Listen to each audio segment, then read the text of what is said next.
जो नालो आहे क्लोनिंग। क्लोनिंग माना हाणे ॾिसूं था छा थो थिए क्लोनिंग में। ही जेको फर्स्ट ईयर जी बायोलॉजी जे बुक में हूंदो ऐं पेज नंबर 11 आहे। सही। हाणे सभिनि खां पहिरीं पाण क्लोनिंग जे बारे में था पढ़ूं। आख़िर इहा कहिड़ी शइ आहे। So cloning it is a production of duplicate copies of genetic material either cells or entire multicellular living organisms. Cloning हूंदो छा आहे? इहा हिकिड़ी प्रोडक्शन माना कर जेके आहिनि डुप्लीकेट कॉपीज़, हिकु जहिड़ियूं कॉपीज़ थियूं ठहनि कंहिंजूं जेनेटिक मटीरियल जूं। जेनेटिक मटीरियल छा हूंदो? जेको पाण पंहिंजे पेरेंट्स खां माइटनि खां ॿार में औलाद में जेको शिफ्ट थींदो आहे उहो जेको आहे जेनेटिक मटीरियल हूंदो आहे। ऐं हिते चवनि था it is a production of duplicate copies of genetic material माना उन जूं कॉपी ठहींदियूं जीअं हिकु आहिनि माना कर उन मां ॿ थियूं थी सघनि। त इन तरीक़े जो कॉपी जो इहो मतिलबु आहे। Either cells or entire multicellular living organism. यादि जस्ट माना कर पाण क्लोनिंग जे ज़रिए सेल्स जी जेका आहे डुप्लीकेशन था करे सघूं, बल्कि सॼे मल्टीसेलुलर लिविंग ऑर्गेनिज़म खे करे सघूं था। त जीअं अॻिते पाण पढ़ंदासीं डॉली शीप जेका हुई उहा जेका आहे माना मल्टीसेलुलर लिविंग ऑर्गेनिज़म जहिड़ी थी ऐं उनजी जेका आहे क्लोनिंग थी। ऐं अॻिते इहो पढ़ंदासीं त ॿियूं शयूं बि जेके आहिनि जेको सेल्स आहिनि उहे कीअं था क्लोन कया वञनि, इंसुलिन वग़ैरह। बहरहाल it occurs naturally in plants and animals. इहो जेको आहे कुदरती तौर ते क्लोनिंग थींदी आहे प्लांट्स ऐं एनिमल्स में, वणनि में ऐं जेको आहे जानवरनि में। The copies are referred to as clones. जेके क्लोनिंग जे नतीजे में जेके कॉपीज़ ठहींदियूं आहिनि उनखे पाण क्लोन्स चवंदासीं। Some common examples are identical twins और ट्रिपलेट्स इन ह्यूमन्स। कुझु हिन जूं जेके एग्ज़ाम्पल्स हुयूं कुझु हिन जूं जेके एग्ज़ाम्पल्स आहिनि इनमें जेके आहिनि आइडेंटिकल ट्विन्स जेके हिकु जहिड़ा ॿार था हुजनि माना जाड़ा ॿार जीअं पाण सिंधी में चवंदा आहियूं। त जाड़ा ॿार या जेके टे ॿार जेके आहिनि गॾु ॼमंदा आहिनि इहे माना इन जो नतीजो आहिनि asexual reproduction in plants and animals. हाणे कहिड़ी रिप्रोडक्शन? जेका असेक्शुअल रिप्रोडक्शन थी थिए प्लांट्स में थिए थी, एनिमल्स में थिए थी। Regeneration and development of tumours and cancers. जेका रीजनरेशन आहे माना कर जेको फॉर एग्ज़ाम्पल को एनिमल आहे उनजो को पार्ट कट थी वियो आहे त उहो वापसि खां अची वेंदो त उहो माना कर अची थो वञे जेको रीजनरेट थो थी वञे त उहो क्लोनिंग जो नतीजो आहे। ऐं जेका development of tumours and cancers. हाणे ट्यूमर्स था थी वञनि कंहिंखे ब्रेन में ट्यूमर या किथे थो थी वञे या जेको कैंसर थो थी वञे त इहो माना कर हिकिड़ी तरह जी क्लोनिंग आहे। छो त कैंसर में जंहिंखे थींदा आहिनि सेल्स हूंदा आहिनि उहे जाम तेज़ी सां जेके आहिनि वधंदा पिया आहिनि त माना कर कॉपीज़ पे ठाहींदा वेंदा आहिनि तेज़ी सां। त इहो क्लोनिंग जो नतीजो आहे। त इन पैराग्राफ मां पाण छा पढ़ियोसीं त जेका क्लोनिंग प्लांट्स ऐं एनिमल्स में थी थिए क्लोनिंग जे नतीजे में जेको प्रोड्यूस थो थिए पाण उनखे क्लोन्स था चयूं।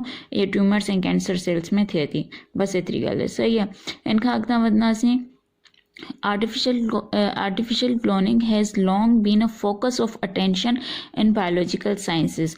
जेका artificial cloning है मना कर इहो लेबोरेटरी में जेके हूंदा आहिनि माण्हू जेके लेबोरेटरी में ज़ाहिरी ॻाल्हि जेके हूंदा आहिनि उहे मना कर आर्टिफिशियल क्लोनिंग बि कराइनि था। त जीअं मना कर फॉर एग्ज़ाम्पल इंसुलिन छा आहे हिकिड़ी तरह जी मना कर जेका डायबिटीज़ वारा पेशेंट हूंदा आहिनि जंहिंखे पाण शुगर जा पेशेंट चवंदा आहियूं उन्हनि खे जेका पेट में जेका इंजेक्शन लॻंदी आहे त इंसुलिन या ठही इहा माना आर्टिफिशियल क्लोनिंग जो नतीजो आहे। छो शुरू जे ज़माने में ईअं हूंदो हो त जाम सारनि जानवरनि खे मारणो पवंदो हो ऐं उन्हनि मां जेका इंसुलिन हासिलु करणी पवंदी ऐं उनजो जस्ट हिकिड़ो डोज ठाहींदो हो जाम सारनि जानवरनि खे मारे। पर पोइ जेको आहे तरक़ी कयूं त माना कर आर्टिफिशियल क्लोनिंग जे ज़रिए इंसुलिन ठाहियूं। Artificial cloning has long been a focus of attention in biological sciences। यह ॻाल्हि थी वई। The possibility that people might be cloned from the cells of a single adult human being had long been under study ऐं जेका possibility आहे जेको इहो मुमकिन आहे जेको पीपल आहिनि इहे थी थो सघे त हिकिड़ो जेको सिंगल सेल आहे उन मां जेको आहे सॼो जेको एडल्ट ह्यूमन आहे सॼो हिकिड़ो माण्हू जेको आहे उहो क्लोन करे था सघनि इन जी स्टडी अञा ताईं माना कंटिन्यू आहे त हिकिड़ो सिंगल सेल मां कीअं जेको सॼे ह्यूमन बींग जी कजे biologist have successfully cloned lower animals lower animals में जेको आहे तव्हांखे ॾेखारींदसि हिकिड़ी पिक उन में जेको आहे प्लेन एरिया कीअं पियो थिए टुटे पियो पर माना कर सिंपल ॻाल्हि इहो त जेके लोअर एनिमल्स आहिनि उन्हनि में बि इहा क्लोनिंग थिए थी ऐं हिकिड़े मां जेके आहिनि टुटी जेको आहे जाम सारा माना क्लोन्स उन जी कॉपीस थियूं थी वञनि इहो बि ॾिसंदासीं हिते ऐं lower mammals. Recently, Dolly the sheep was highly successful clone from a somatic cell reported back in 1997.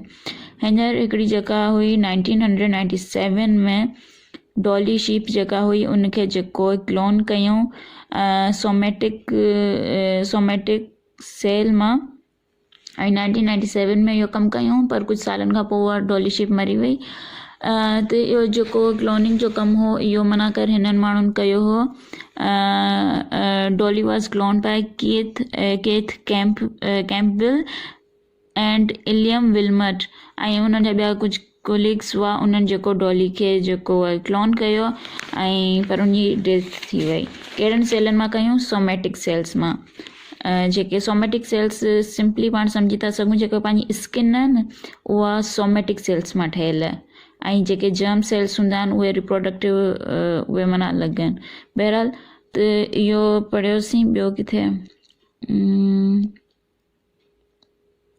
Yes this has led scientist to take a step forward to clone humans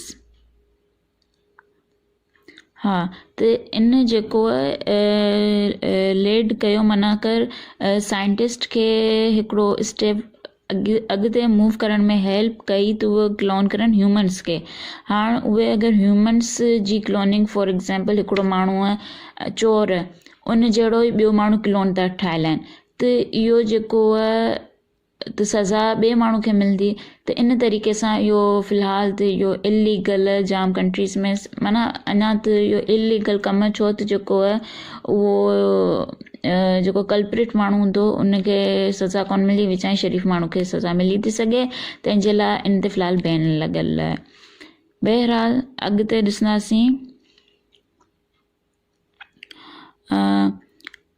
cloning of human cells such as liver cells, skin cells and blood cells have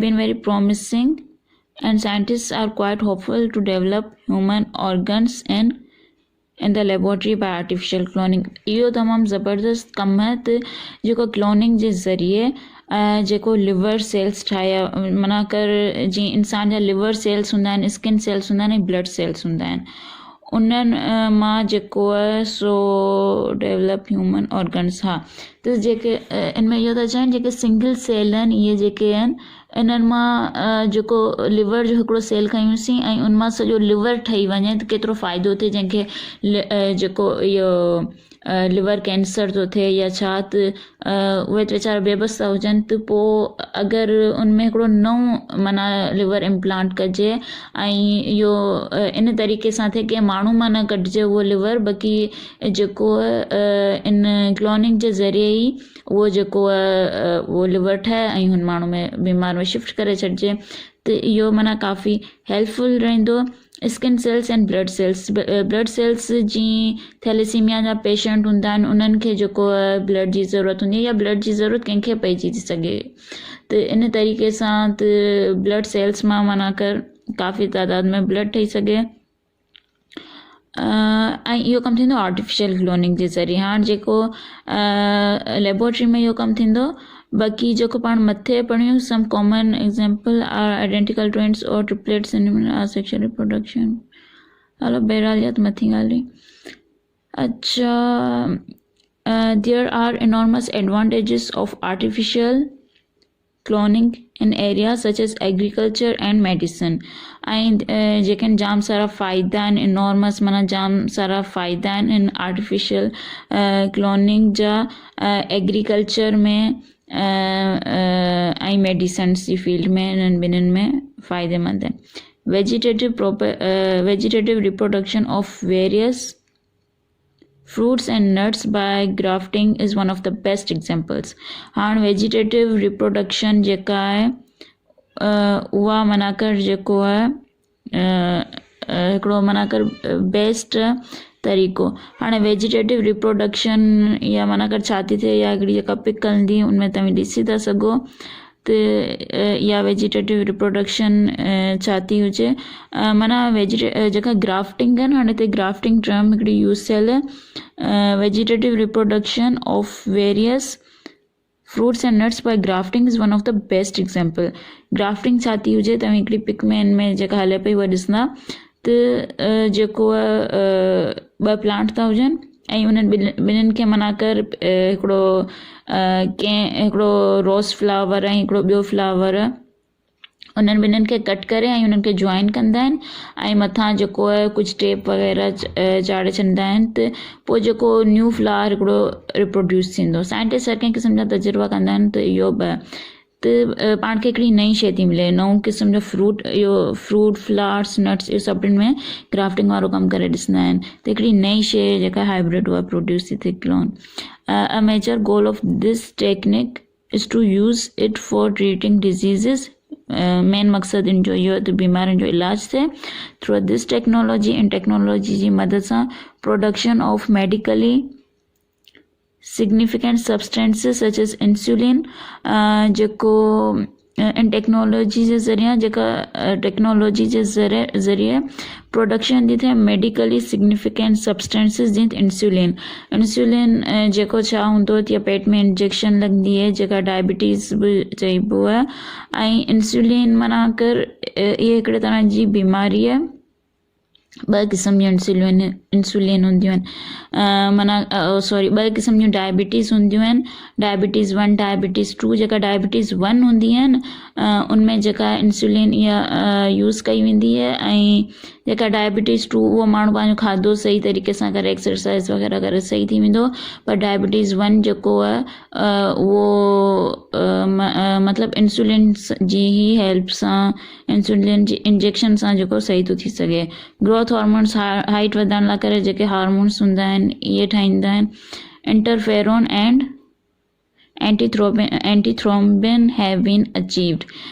जेको interferon छा हूंदो आहे interferon माना हिकिड़े तरह जा proteins था हुजनि अमाइनो एसिड्स था हुजनि जेके जॾहिं वायरस अटैक कंदा आहिनि तॾहिं इहे जेके इंटरफेरोन्स हूंदा आहिनि फंक्शनल थींदा आहिनि ऐं इन खां अलावा जेके एंटीथ्रोम्बिन सां मक़सदु इहो आहे त इहे इनएक्टिव था करनि एंजाइम्स खे जेके ब्लड क्लोटिंग में हेल्प था करनि। क्लोटिंग सां मुराद इहो आहे त अगरि कंहिंखे को धकु थो लॻे त जल्दी हीलिंग पे थींदी आहे उन मथां कड़ी बचिजी वेंदी आहे इनखे चइजे थो क्लोटिंग। इन खां पोइ हीउ जेको आहे माना कर कड़ी न ॿधिजी सघे उन ज़ख़म जी त उनखे एंटीथ्रोम्बिन चइबो आहे। त इहो माना कर इहो बि हिकिड़े तरीक़े सां माना कर सक्सेसफुल आहे इहो बि कमु। त इहो बसि ओवरऑल हो क्लोनिंग जे बारे में ऐं कुझु पिक्स मूं नेट तां सर्च करे उहे बि विधियूं आहिनि ताकी तव्हांखे सिंपली सम्झ में अची सघे। ऐं इहो मुंहिंजो सिंधी में लेक्चर हो ऐं कंहिं मूंखे चयो बि हो त क्लोनिंग ते लेक्चर करो पर सॉरी ऐं जेको पढ़ाई में बिज़ी हुअसि कुझु एग्ज़ाम्स हुआ त तंहिंजे लाइ आउं इहा लेट पई करां ऐं जेको ॿियो दुआनि में यादि रखिजो। ठीकु आहे अल्लाह हाफ़िज़।